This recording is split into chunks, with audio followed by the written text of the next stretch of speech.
Civilization is fragile, and human memory is short. In Britain, for example, the media and the elites cannot shut up about the Second World War, as if modern British history started in 1939 with Churchill. If pressed, they might think back to the Norman Conquest and go on about 1,000 years of British history, but they would be forgetting the previous 1,000. Human memory is, indeed, short. But what if we wanted our descendants to remember something very important? Can we send the future a message, a warning that can survive every possible challenge the course of 500,000 years can throw at it, and yet still be understandable by a future mankind as alien to us as extraterrestrials? Whatever you do, don't dig here.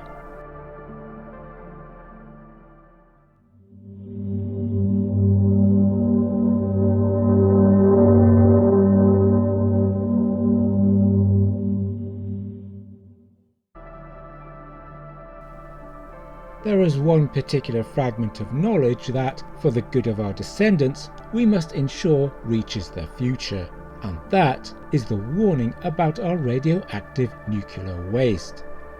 As Carl Sagan put it in a letter to Dr. Richard Anderson at Sandia National Laboratories dated 8th of August 1990, several half-lives of the longest-lived radioisotopes in question constitute a time period longer than recorded human history.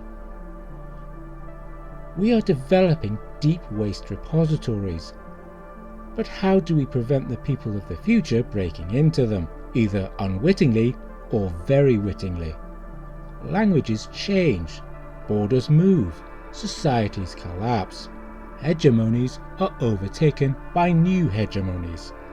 We will soon be forgotten, and so will our history, our culture, our knowledge, and our achievements. Sic transit gloria mundi. But look on the bright side, those embarrassing pics you took when you were drunk will not be remembered. To quote from the Terminator, in 100 years, who's gonna care? But one thing the future should care about is radioactive waste, because it's not very nice. Experts have given this problem some thought, and so in this video we will look at the problem of trying to warn our descendants and some of the concepts for safeguarding our radioactive waste repositories from future generations.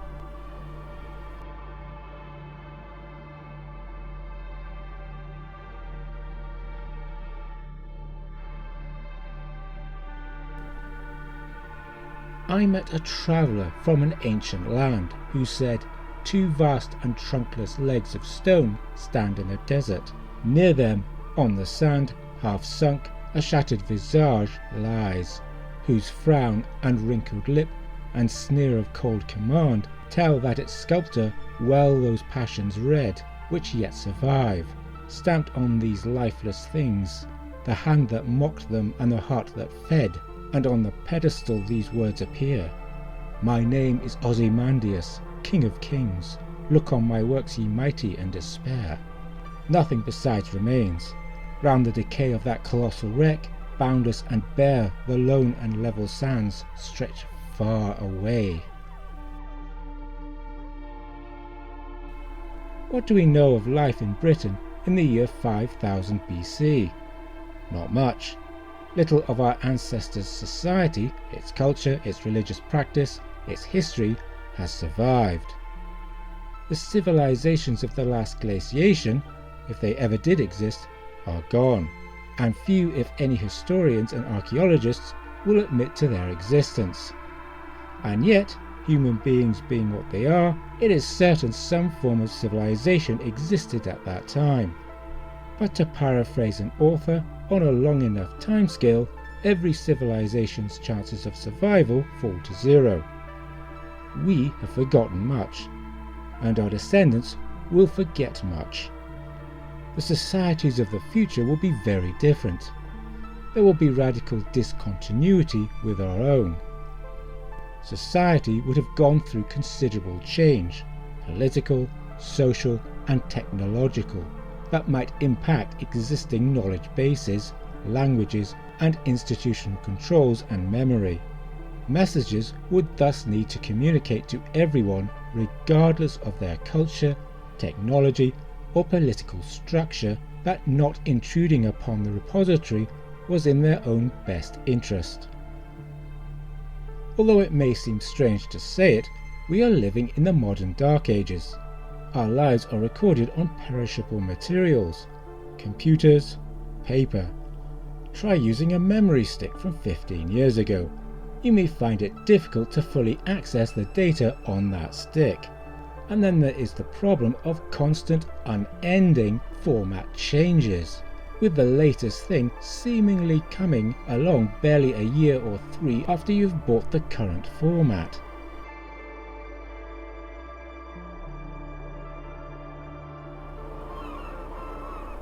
The historians and archaeologists of the future will wonder what happened during our period of history, and there will be few clues left.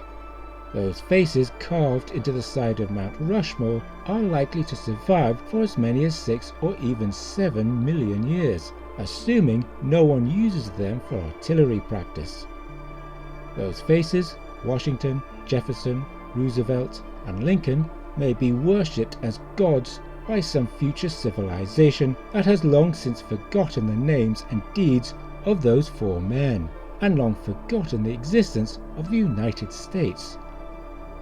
Worryingly, the destructive power of nuclear weapons might become the stuff of legend, and perhaps warlords will take these legends seriously enough to want a piece of that action. They might use our waste depositories as plutonium mines.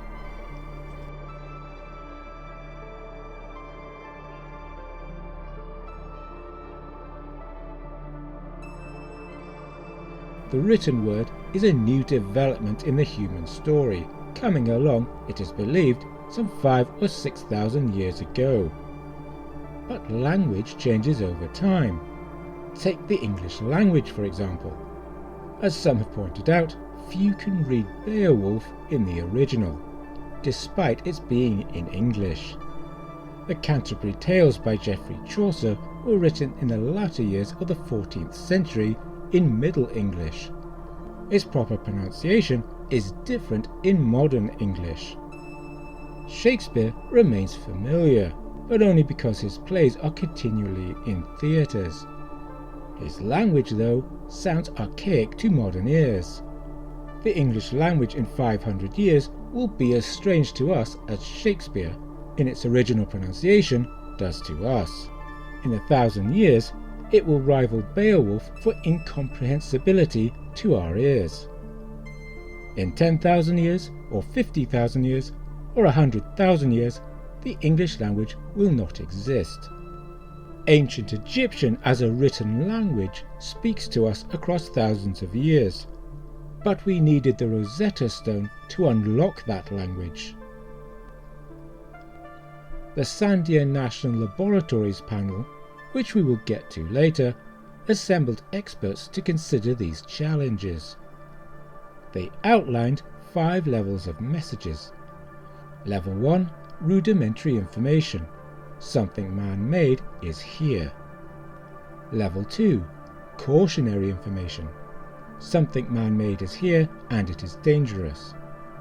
Level 3, basic information which tells what, why, when, where, who and how, in terms of information relay, not how the site was constructed. These first 3 levels would be for the future equivalent of the man on the Clapham omnibus, or the average Joe on the street. The next 2 levels would be for the future equivalent of the educated specialist who has time and knowledge, the future archaeologists and archivists and academics. Level 4, complex information, highly detailed, written records, tables, figures, graphs, maps and diagrams. Level 5 would be the complete rule-making record and would be stored in archives. If I put a brick wall up around my property, then that would be a level 2 message. It says, first, it is man-made, and second, this builder does not want people to enter without leave. If I added watchtowers and armed robot sentries, then the message would be thoroughly underlined. But what about levels 3, 4 and 5? What if there is no familiar language? Communication through images and pictograms has merit. Consider the gold disc aboard the Voyager space probes. But can you understand these symbols without already being familiar with them? What about this one? It is well known today and knowledge of it is widespread, but that knowledge might also perish over time. Common knowledge does have a tendency to be lost over the course of history, simply because, being common, it is not thought valuable. There are certain symbols that might transcend the centuries. There is one such symbol. It is tried and true. It has been used transculturally for thousands of years with unmistakable meaning. It is the symbol used on the lintels of cannibal dwellings, the flags of pirates, the insignia of SS divisions and motorcycle gangs, the labels of bottles of poisons, the skull and crossbones. Human skeletal anatomy, we can be reasonably sure, will not unrecognizably change in the next few tens of thousands of years.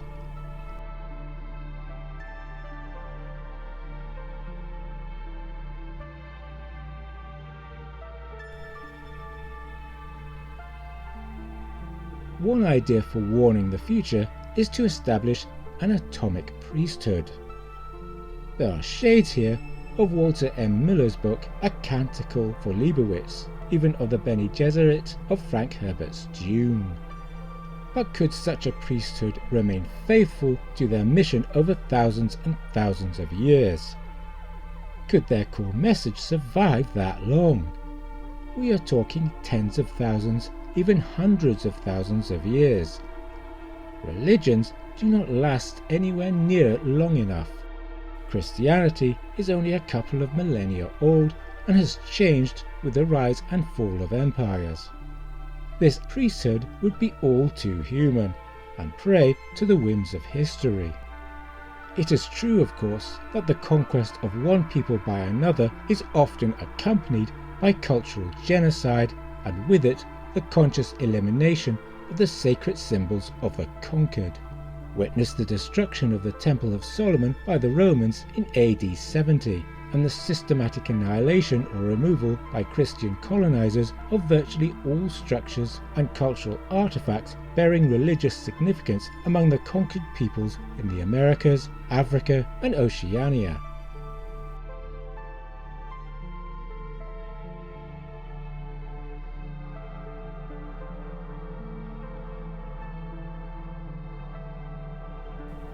One way to send a message is through megalithic building. Here, history is very useful, as there are surviving megalithic structures, such as the pyramids of Egypt, Stonehenge, and the chamber tombs of maritime Europe. Karahan Tepe in Turkey. It is a Neolithic site dating back to 11,000 BC. Its builders might have witnessed the Younger Dryas event. The problem is that these structures attract archaeologists and the curious, and of course treasure hunters, and their message remains enigmatic.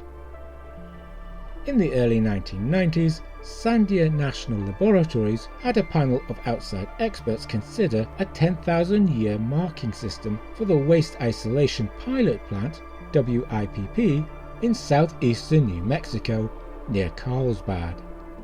The US government plan was and is to seal radioactive waste in an underground salt deposit, and build obelisks, markers, on the surfaces of which would be warnings in various languages, such as English, Latin, Hebrew, Spanish, Navajo, and Chinese.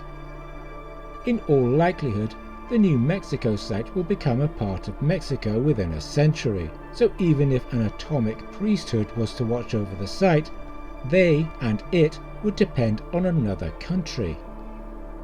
One might have the uneasy feeling that the replacement of the currently dominant Anglo culture by another in the New Mexico area, an event that is surely inevitable over 10,000 years, might lead to the destruction of any memorial at the WIPP site. The megastructures would not be designed to look like places of shelter or worship, and would have to survive not just the environment, but human vandalism.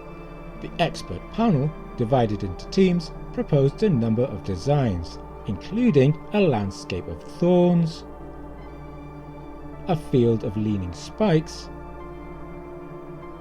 rubble, and forbidding blocks. These all suggest shapes hurtful to the body.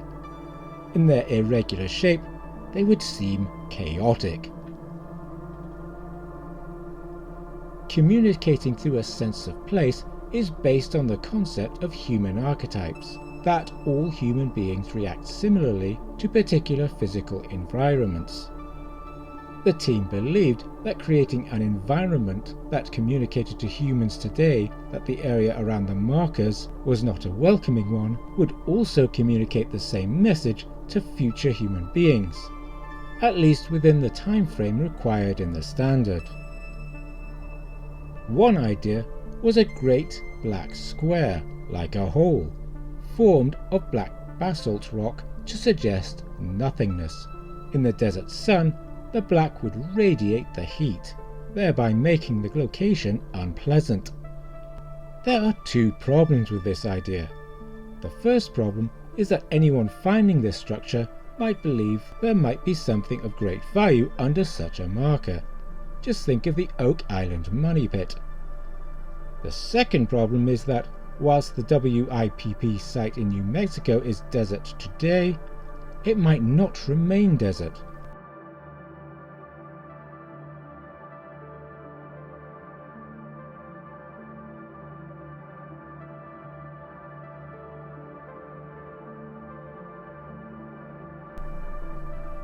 Any architecture of eternity faces vandalism from both humans and the forces of nature. Just ask the pyramids. The materials used to build any structure would have to be durable but not valuable. Gold is very durable, but it is also very likely to be stolen.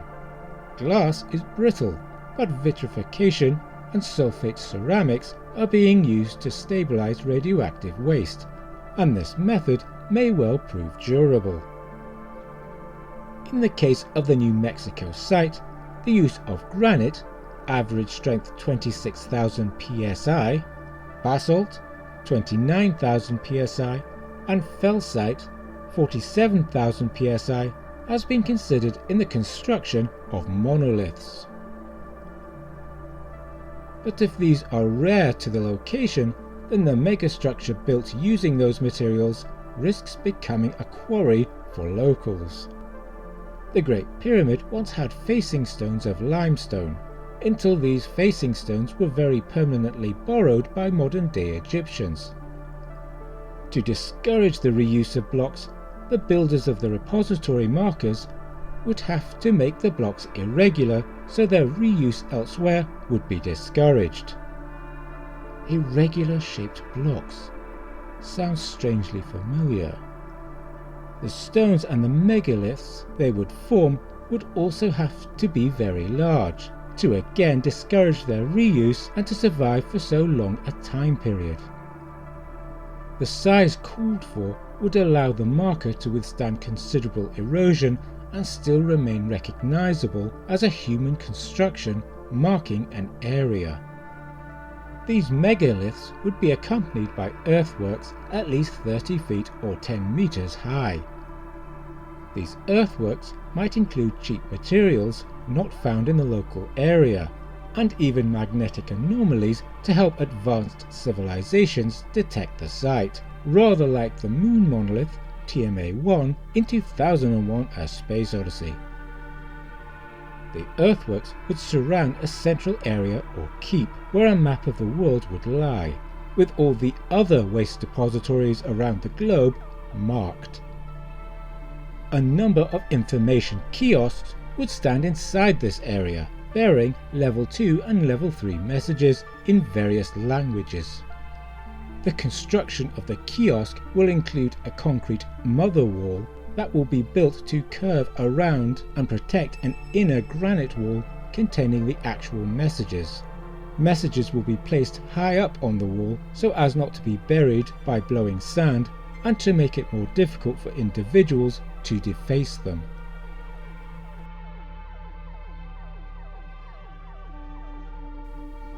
The level 4 messages would be inside concrete rooms buried in the corner earthworks.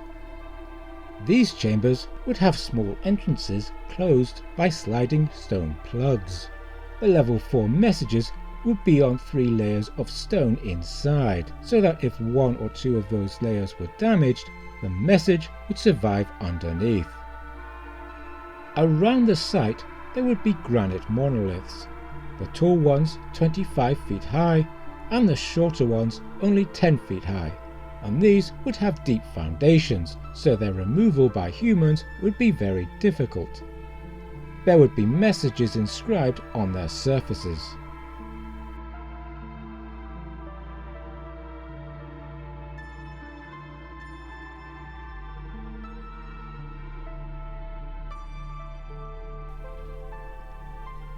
One message we might be able to send is the rough date of a repository's construction.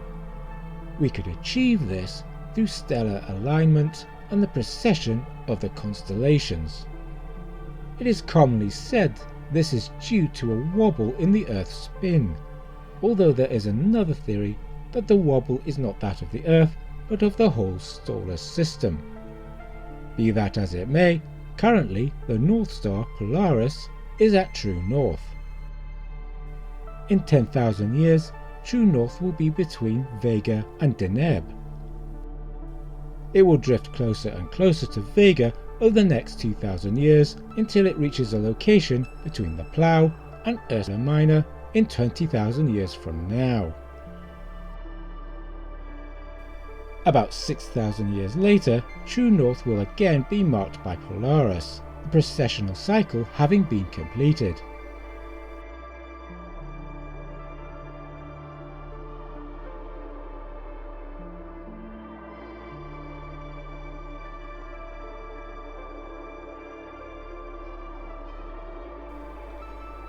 In 2004, the US Department of Energy drew up their Permanent Markers Implementation Plan for the New Mexico site. It looks something like this, and we can see the influence of the original Sandia National Laboratories panel. Whether the eventual site will resemble this plan, we will not know for a long time, and perhaps there is some irony in that.